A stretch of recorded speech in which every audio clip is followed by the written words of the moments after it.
আসসালামু আলাইকুম সবাইকে, কেমন আছেন সবাই? আশা করছি সবাই অনেক অনেক ভালো আছেন। আলহামদুলিল্লাহ আমি অনেক ভালো আছি।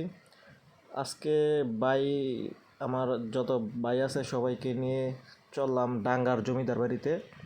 এটা নরসিংদী জেলার পাঁচদোনা মোড় থেকে একটু ভিতরে অবস্থিত। তো সবাই রওনা দিলাম তেল টেল বইরা। এই যে রাস্তা দিয়ে যাইতাছি যেতে যেতে মানে একটু আনন্দ ফুর্তি মানে মজা করতেছি আর কি, সবাই মিলে জিলা। তো চলুন সবাইকে আপনাদেরকে দেখাই ডাঙ্গার জমিদার বাড়িটা আসলে দেখতে কীরকম।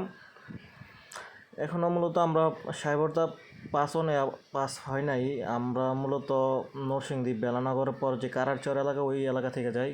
এই যে পাঁচদুনার যে মোড় থেকে, ওই মোড় থেকে যে একদম ফ্রেশ রাস্তা রয়েছে ওই রাস্তা দিয়ে ঢুকে গেছি আমরা সবাই। আর অল্প কিছু সময় গেলে আমরা ডাঙ্গার জমিদার বাড়িতে পৌঁছে যাবো। এই যে বাঙ্গা যে রাস্তাটা বাড়িতে ঢোকার জন্য, এই রাস্তাটা দিয়ে ঢুকলাম বাড়ির ভিতরে। তো সবাইকে আজকে দেখাবো কীরকম যে ডাঙ্গার জমিদার বাড়ি। অনেকে তো ডাঙ্গার জমিদার বাড়ি শুধু নামই শুনছি, অনেক ইউটিউবার ওই জমিদার বাড়ি নিয়ে অনেক ব্লগ ভিডিও টিডিও বানাইছে। তো আমি অনেক আগে এক সময় একবার গেছিলাম এই ডাঙ্গার জমিদার বাড়িতে, তারপরে আর যাওয়া হয় নাই। এই যে মূলত ডাঙ্গার জমিদার বাড়ি, এই সিঁড়ি দিয়ে উপরের দিকে যাইতে হয়। তো আসলে ভিডিও অনেকগুলো ক্লিপ নেওয়া হয় না, যার কারণে আপনাদেরকে ওইরকমভাবে একদম ক্লিয়ারলি দেখাইতে পারতাছি না। তো বাড়িতে ঢোকার সময় একটা মানে গন্ধ পাইতেছিলাম, স্মেল পাইতেছিলাম প্রস্রাব পায়খানার। তো এটার ব্যাপারে আমি পরে কথা বলি, আগে উপরে যাই দেখি কী অবস্থায়, যে এভাবে এই সিঁড়ি দিয়ে উপরে যাইতে হয়। তো আমি তো আসছে ঈদের সিজন, মানে অনেক মানুষই আসে এই জায়গায় ঘোরাঘুরি করে তারপরে যে উপরের দিকে আসলাম, অনেকে ছবি টবি তুলতে ব্যস্ত। ওইদিকে সুন্দর একটা প্লেস আছে।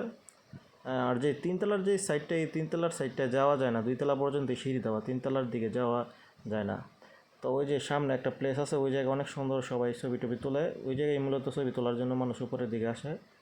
এই যে এই জায়গায় দাঁড়ায় ছবিটা তুলে, ওই জায়গায় ব্যালকনির মতো একটা দেওয়া, সবাই ছবি টবি তোলে। আর উপর থেকে যে নিচের ভিউটা এরকম সুন্দর আসে।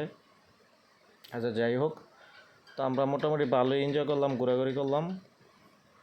এই যে মূলত এই পাগলটা এই জায়গায় প্রস্রাব পায়খানা করতেছে, মূলত এই কারণেই এই জায়গায় যে গন্ধ একদম বাজে, যে প্রস্রাবের গন্ধটা পাইতেছিলাম। তো যাই হোক, ঘোরাঘুরি করলাম, উপরের দিকে ঘোরাঘুরি করে নিচের দিকে দেখলাম যে এই ছোটো ঘরটা, এটা আবার কি। তখন আমার সাথে যে ভাইগুলো আছে আমার, ওরা একটু মজা করতেছে। আমি বলতেছি আয়ো জমিদার বাড়ির যে টয়লেটটা আছে এটা পর্যন্ত, এটা শুধু আজকে দেখাতাম। তো ওইটা দেখে এলাম যে জমিদার বাড়ির সামনের যে মাঠটা, এই মাঠের মধ্যে দেখলাম যে একজন ড্রোন উড়াইতেছে। যাই হোক, মাঠ থেকে জমিদার বাড়ির ভিউটা এরকম আসে ক্যামেরা দিয়ে। সামনে জমিদার বাড়ির যে পুকুরটা ছিল, পুকুরের মধ্যে অনেকে ছবি টবি তুলতেছে। ওই পুকুরটার মানে যে পানি টানি ওইটা আর আগের মতো নাই, শুকিয়ে গেছে। তো অনেকে গাড়ি টাড়ি দিয়েও আইসে পড়ছে, ঈদের সিজন তো, ঈদের দ্বিতীয় দিন আজকে। তো অনেক মানুষ এই জায়গায় ঘোরাঘুরি করতেছে। তো অ্যাট লাস্ট এরকমই আর কি ঘোরাঘুরি করলাম। এই ছিল আমাদের ডাঙ্গার জমিদার বাড়ির ভিউ। আর যথেষ্ট চেষ্টা করছি, যতটুকু পারছি আর কি, এই